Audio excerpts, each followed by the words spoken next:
And it let us explore this theme that I'm kind of obsessed with, which is that love is the most beautiful, wonderful, creative human emotion there is, but it's also the most dangerous human emotion, because love is the thing that leads to fear and anger and xenophobia and tribalism and also choices like my child is worth more than your child because I love my child.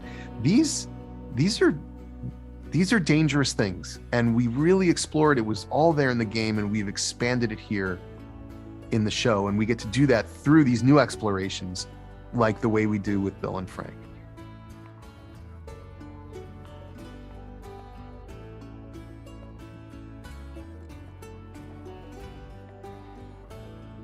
I just got done watching the finale for The Last of Us HBO, a story that I did not expect to hit me the same way as the games did. I always knew the show would be good, just not this good.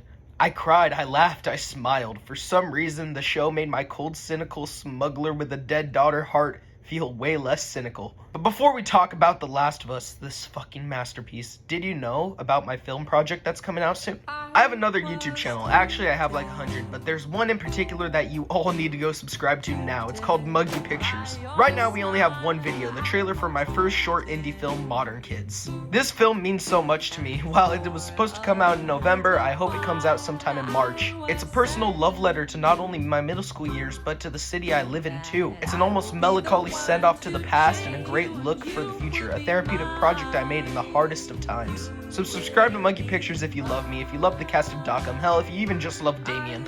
Hey, don't get fucked. So please subscribe, and while you're at it, also make sure to follow Modern Kids Movie and Muggy Pictures over on Instagram as well. Love you all very much. Now back to the review.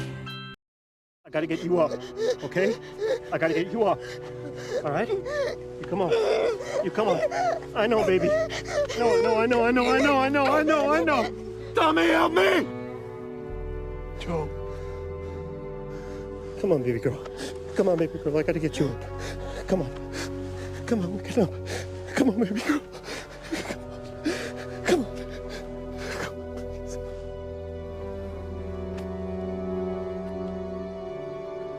That's how you start a story. And they did it better than the game, in my personal opinion. A lot of people complain about the 1960s opening and the opening in Jakarta, saying that they were pointless filler moments, and I would surprisingly disagree. The opening to episode 1 didn't just do a great job explaining how the cordyceps infection would work in real life, but also showed the fear of knowledge and how the world reacts. Same for the Jakarta segment in episode 2. Wanna know what else I love about the opening? I love the decision to give us more time with Sarah. It not only helps develop her character a bit more, but give her personality and a heart. She's not just the goofy little rascal at the beginning of part 1. She feels like a much more fleshed out, grounded person here. And by giving her that personality, by giving us that connection to Sarah, it makes it all more devastating when this happens. Sir, we are not sick!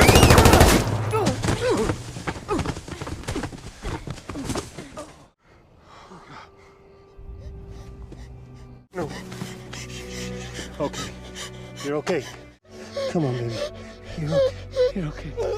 I know, baby. I know. I know this hurts. Tommy, help me! Joe.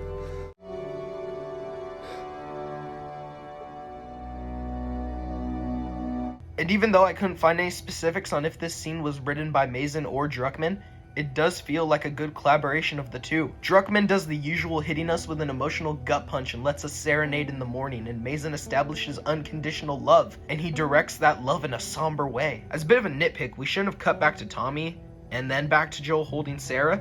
We should have just held on to a single shot. And doing that camera pan that we do in the game really makes us serenade in that moment. By us and Joel looking over at Tommy, we're too busy looking at Tommy's reaction that we don't see Sarah's final moments. But right after this, I love how we cut to Joel in 2023, throwing kids in the... This did a great job showing how the loss of Sarah affected Joel for the rest of his life. He went from a happy, charming dad to a cold grizzly. And I love the Schindler's List reference here. I will say, while this right here is weird, I really love a lot of the changes to the affected, and I love how they are established to have a hive mind. I love how they got rid of spores to make it more grounded for our reality. The way it's explained gives us a sense of, yes, this can exist in real life. And that's one of the big reasons why the talk show opening works, because it delivers more reality than the game. I love Joel's relationship with Tess in this version. You really get a sense that Joel actually really cared about Tess. While it was kind of implied in the game, here they do have much more of a romance that's displayed, and you can tell that Joel really loved Tess, but because of losing Sarah, he didn't know how to express that. But enough about the first 2 episodes. Let's talk about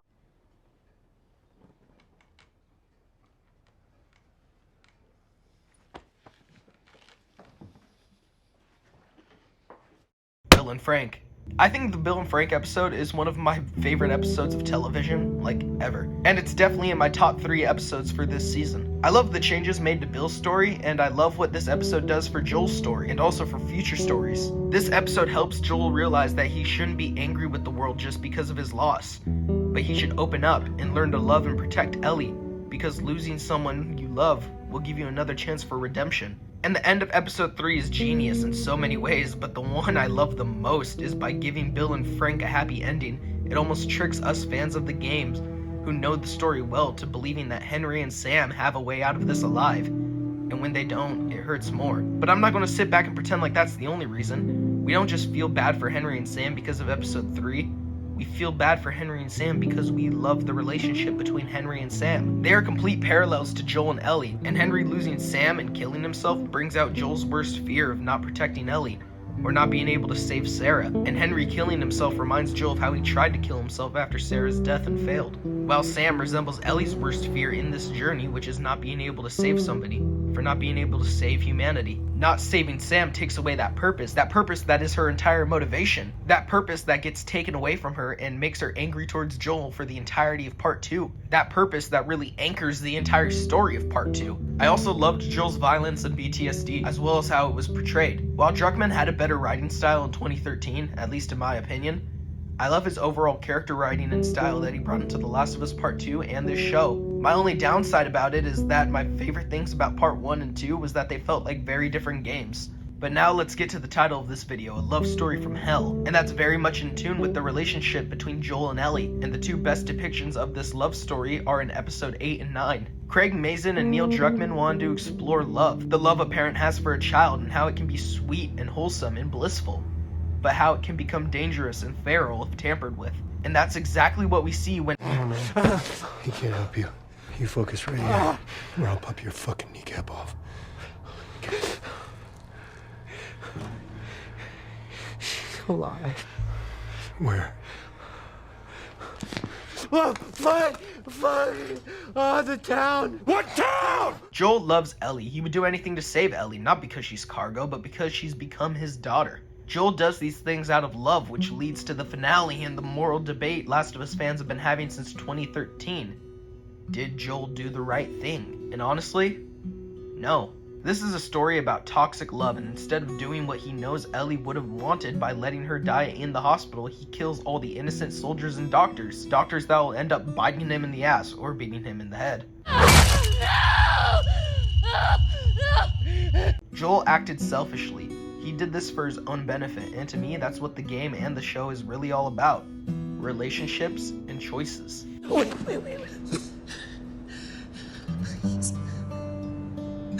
Let me go. You'd just come after her. I don't have time to make a deep dive for this show, and I really don't have time to get too in-depth in general. I really wish I did, though. If I did, this video would probably be an hour long because of everything I have to say about the series, the games, and the future. The Last of Us, in my opinion, is one of the greatest video game adaptations and did things better than the game did. And that's saying a shit ton because I love the games to death.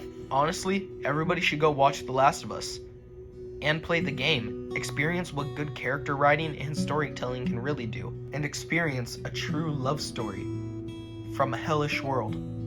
Don't scare it. I won't.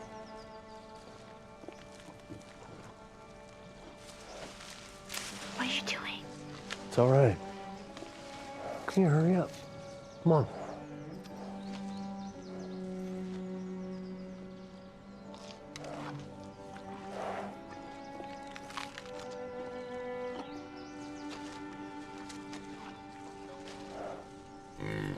Hey there.